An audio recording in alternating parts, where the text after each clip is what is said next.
દરેક લોકોને એક કોમન પ્રશ્ન મૂંઝવતો હોય છે કે દાંતની સફાઈ ના કરાવવી જોઈએ. દાંતની સફાઈ કરાવવાથી દાંત ખરાબ થઈ જાય છે, પેઢા નબળા પડી જાય, દાંતમાંથી લોહી નીકળવા મળે, દાંતમાં કળતરા શરૂ થઈ જાય છે.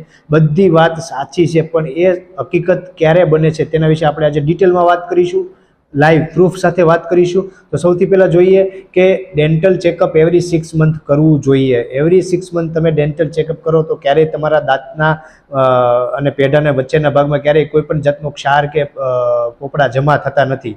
હા, તમે રેગ્યુલર વિઝિટ ના કરાવો તો કંઈક વ્યસનના લીધે હતો તો એવી ખાણીપીણી કે વધારે પડતી ચીકણી લાલના લીધે જ્યારે દાંતની ઉપર ક્ષાર જામવાનું શરૂ થઈ જાય છે ને, એકદમ વધારે પડતો ક્ષાર જામી જાય, ત્યારે આપણા મનમાં ડાઉટ થતો હોય છે કે ભાઈ આની સફાઈ કરાવવાથી ખાડા પડી જાય, દાંત ખુલ્લા થઈ જાય, દાંત કળવા મળે. બધી વાત સાચી છે, પણ શું કામ?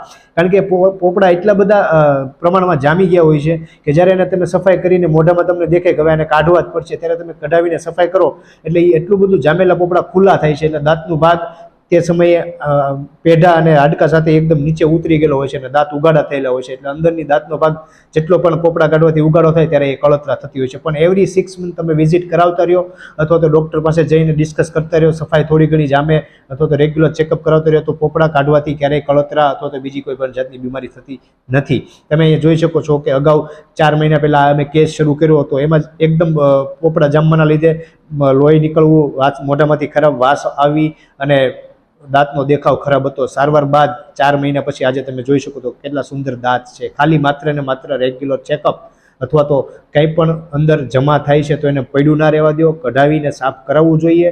કળતરા અથવા તો દાંત નબળા પડે એ ટેમ્પરરી થોડાક દિવસ માટે લાગે છે, કાયમ માટે પ્રોબ્લેમ થતો નથી, એટલે સફાઈ અવશ્ય કરાવવી જોઈએ. સાથે સાથે આવી માહિતી ગુજરાતીમાં મેળવવા માટે અમારી યુટ્યુબ ચેનલ મોવા ડેન્ટલ મલ્ટીસ્પેશિયાલિટી સેન્ટરને સબસ્ક્રાઈબ કરવાનું ભૂલતા નહીં. Thank you.